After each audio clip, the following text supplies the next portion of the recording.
You said you have 5 sisters. Do you have sisters living in Iran today? No, all of my family members live here in the Oh, U.S. that's I have interesting. They uncles followed and you? yes, yes. I was the first one who came out, and then eventually my sisters one by one got out, and my mother. And last year, my father was the last one who was still in Iran, and I wanted him to come out before the book came out. And he did? And he did. I took 6 trips to Iran in the last 2.5 years, and I convinced him that he needs to come out, and he now lives near me somewhere. And So he's a very poet, happy. right? He's an attorney, a poet? He's an attorney, retired Slash attorney, exactly, who's published 3 volumes of poetry, and his poetry is absolutely beautiful. It's Sufi poetry, Irfani poetry. It's And he just was known in Iran? known in Iran, very well respected. His poetry is taught at a couple of universities. A very, very knowledgeable man. And there's a father in this book. Is that based in part on your father? That's, I think, his character. That is your father? Exactly him. My mom and dad are exactly those 2 people in the book. Well, and the mom, let me just ask you a question. The mom is very concerned about Pasha. She thinks he's too much of an introvert. Did your mother have that same concern about you? Yes, she did. Did she? Yes, she did. I think she might have fixed you. Well, all of those things that she fed me, all of that stuff that, She did? that tasted horrible, and she still does it. There's stuff that you open the pantry and the smell alone just kills you. It's got this stuff in there that. Like what? I have no idea. I mean, she goes to these stores and buys them, and then starts mixing them, and somehow, They end up in your food? Yeah, they end up in your food, and if she forces you to drink them or eat them, and they're always supposed to do something. They were supposed to make me very tall, but look.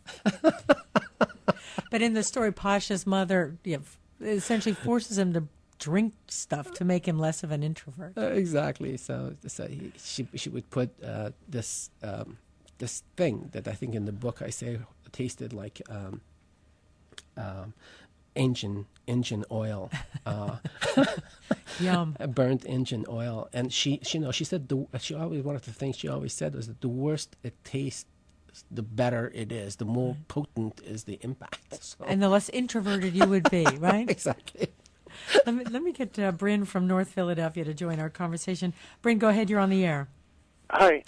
I've enjoyed this conversation. Thank you. Attended Penn State in Happy Valley in University Park in the 70s, and there must have been a good 100 Iranian graduate students there, and very spirited anti-Shah demonstrations. I think they were supporting I don't speak Farsi, but the Mujahideen al-Khalq or something. Anyway, they were clearly left rather than Islamicists. And I'm wondering 2 things. I heard that you just talked about the first year of the Islamic Republic and banning nail polish and things, but my understanding is in the first year there was also an incredibly brutal and swift persecution of leftists. And so my follow-up question to that is, what did happen to all those university students I knew at Penn State? Did they go back, or have they been in the United States ever since, like you? Well, and Bryn, obviously we don't know who those Penn students are, but I guess generally speaking, those students that were over here in the 70s, Mahbod went back, stayed, settled.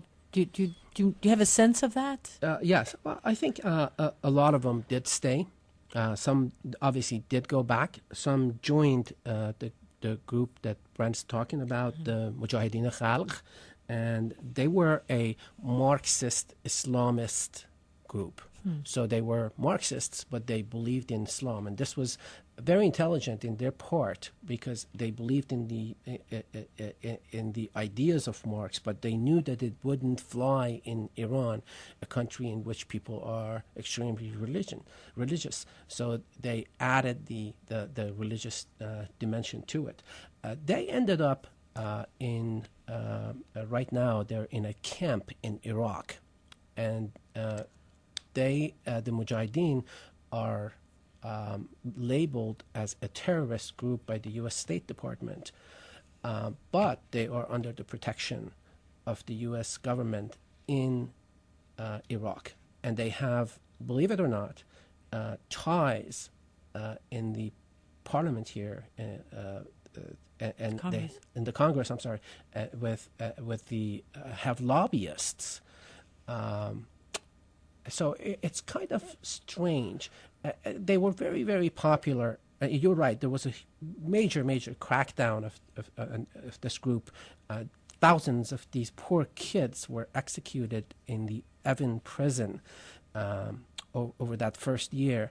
And they were very popular. But unfortunately, right 6 days after the Iran-Iraq war ended, they decided to take military action against Iran and came in through Kermanshah, Kurdistan area.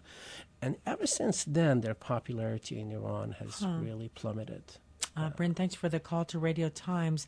I'm going to shift gears here pretty dramatically and talk a little bit about love, because this novel is also about young lovers, young people falling in love with each other, and as you said, some of the insecurities and anxieties that people have, or your characters have. But I should say it's also a comparison of American version of love and the Iranian version of love.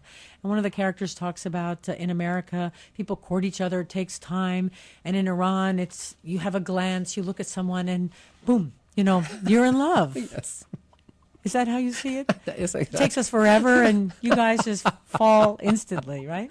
Well, I think Iranians are very passionate type of people. And obviously, social restriction, there were social restrictions. Dating was not easy. Even now, people, you want to date someone, you really meet with that person in group settings. And a lot of that happens in Iran right now, and that's why we see less and less arranged marriages. But even during the Shah's time, despite the social openness that existed, this whole notion of dating was not that popular in Iran.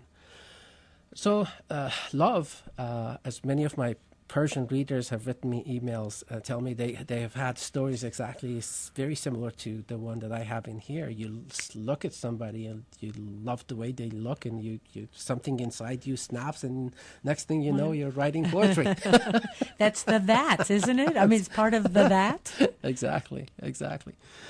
So it's a very different type of love. And a lot of families truly believed in Iran that love really is built after marriage. After you marry somebody and you spend time with them and you get to know them and you make compromises for the sake of the kids and family and your common future, that's how love, true love, is created. Looking at the divorce rate in this country, I wonder if there's some merit to that. Although that's not how I got married. I understand.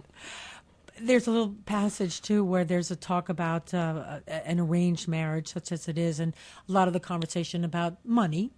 But it didn't sound so bad, I have to say, and just in terms of sort of anticipating money problems and where's the money going to come from and where's it going to go and what happens if X, Y, or Z happens. Right. You're referring to which? Oh, just there's a section.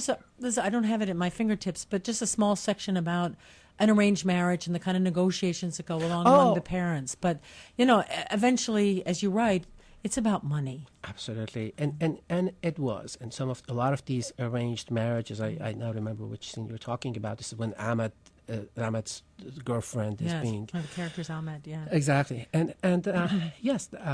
It was about that. How much does the groom has? There's how much would the family of the bride contribute to their lives?